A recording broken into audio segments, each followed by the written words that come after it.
Hi, this is RollerGirl from rollergirl.ca, and I'm here today to talk to you about adjustable pivots. Now, to start with, not all trucks have adjustable pivots. As you can see here, this is the truck from a Revenge plate. That's the truck. This is the pivot. And as you can see, it's all one piece. There are no moving parts. This pivot is not adjustable. If your trucks look anything like this, then you don't need to watch this video. On the other hand, I have here the DA45 truck from Sure-Grip. This is the kind of truck that comes on Avenger plates, Invader plates, and many others actually. And as you can see, here's the truck, here's the pivot. You can see that it has moving parts. This pivot is adjustable. If your trucks look anything like this, then it's really important that you know how to adjust them. If you do not adjust your pivots properly, you can damage your plates. You can put extra strain on your kingpins, which can break them. You can prematurely wear your pivot cups, and you can just inhibit the performance of your plates. They will not be as responsive as they should be if the pivots are improperly adjusted. So it's really important that you know how to do this. So first of all, I'm just going to show you here just how adjustable these trucks are, these pivots are. So you can see on my left here, I have a truck with the pivot in the fully retracted position, and on my right I have a truck with the pivot in the fully extended position. So you can see there really is quite a lot of room for pivot adjustment. Let me explain to you a little bit about the idea behind adjusting your pivots. So my left hand represents the pivot cup, and my right hand represents the pivot.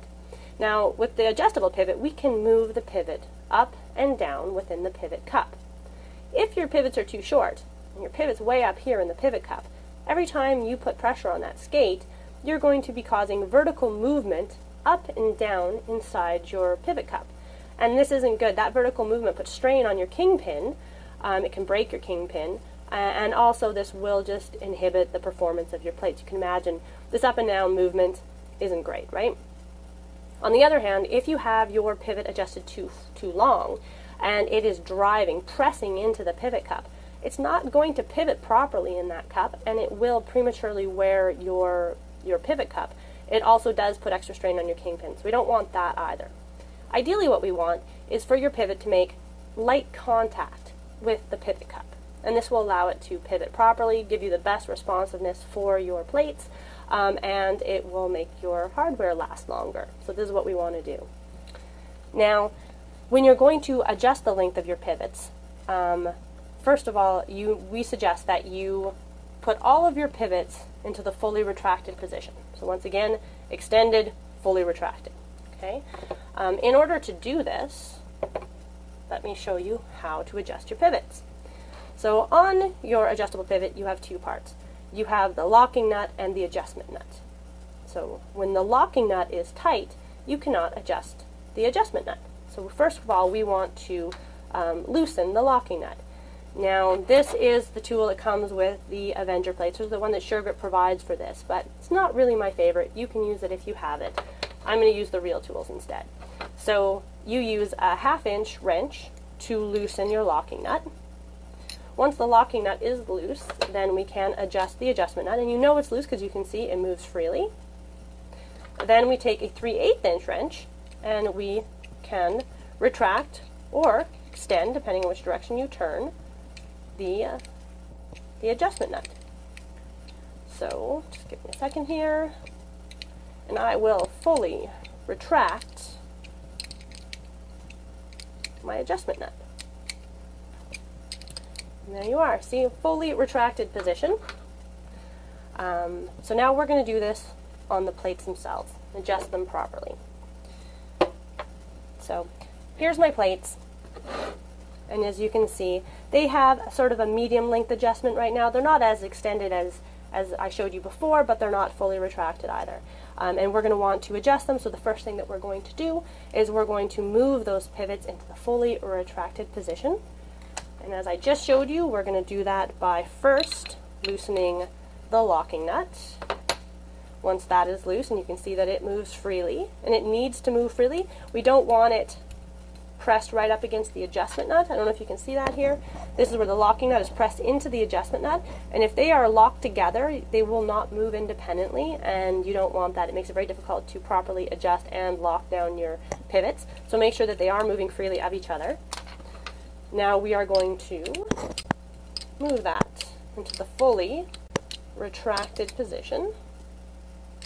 And as you can see here, if you look here, adjustment nut and the locking nut are right together against the truck. There are no threads visible, there are no spaces. It is in the fully retracted position.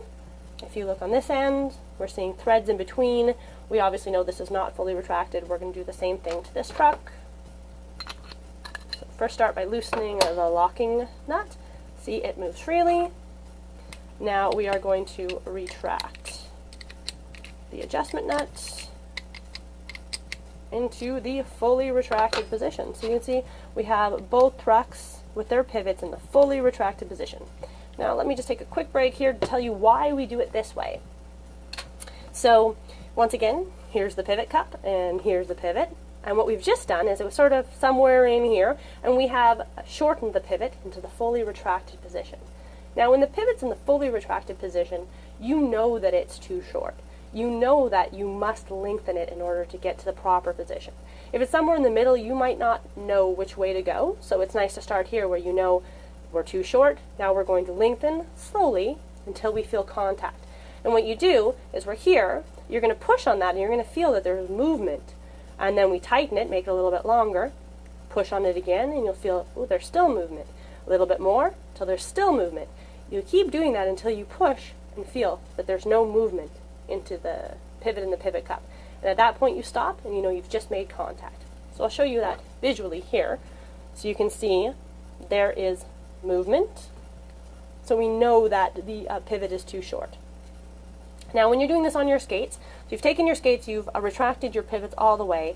Now's a really good time to take a moment to finalize the adjustment of your trucks. Okay? Because the adjustment of your trucks does change a little bit the length of your pivots, so we want to do that first. So we check on the adjustment of the trucks, and just checking here carefully. I want mine a little bit looser than that. That's not quite how I like to ride mine. Okay, good. That's exactly how I want to ride my trucks, so I know I've adjusted my trucks. My pivots are in the fully retracted position. Now it's time to lengthen them into their proper position. So to do that, we once again need to make sure that our locking nut is loose so that we can adjust the pivot. And we are going to slowly, very slowly extend the pivot. We want to extend it little bit by little bit so that we know the moment that we feel contact. So you see here that there is all that movement. You see that vertical movement of the pivot moving up and down inside the pivot cup. That's no good. We're going to get rid of that. So we're going to move little bit by little bit. Do one turn, check it. Still tons of movement. We'll do another turn, check it. Lots of movement, but already I can feel that it moves less than it did before. So another little turn, still movement. And we keep going. We're almost there. You can see there's definitely movement, but way less than before. And this part of it can be a little fiddly. It's not super important that you get it perfect. I like to get it perfect, but if you're a little worried, is this good enough? But the big problem is when you have it really wrong, when your pivot's really, really short or really, really long. So for this part, like I said, you could see the obvious movement. And then you get to the point at the end where it's not like that before, but if you look really closely, you can see it's still moving. So we know we're still a little ways away. So we're going to go a little bit more. Oh, so close. I bet that'll do it. Nope. I think that did it. Yeah, I just felt bottom. Excellent. So once you feel that you've made contact, there's no more movement in there, you tighten back that locking nut, and you're good to go. I'm going to show you the other one just because it is a little bit tricky for some people, so seeing it twice is a good thing. We're going to start by loosening up that locking nut, making sure it moves freely. You see the lots of movement, and then here we go. We're going to tighten it down one turn at a time until there's no more movement, so you feel that the pivot has made contact into the base of the pivot cup. Getting close.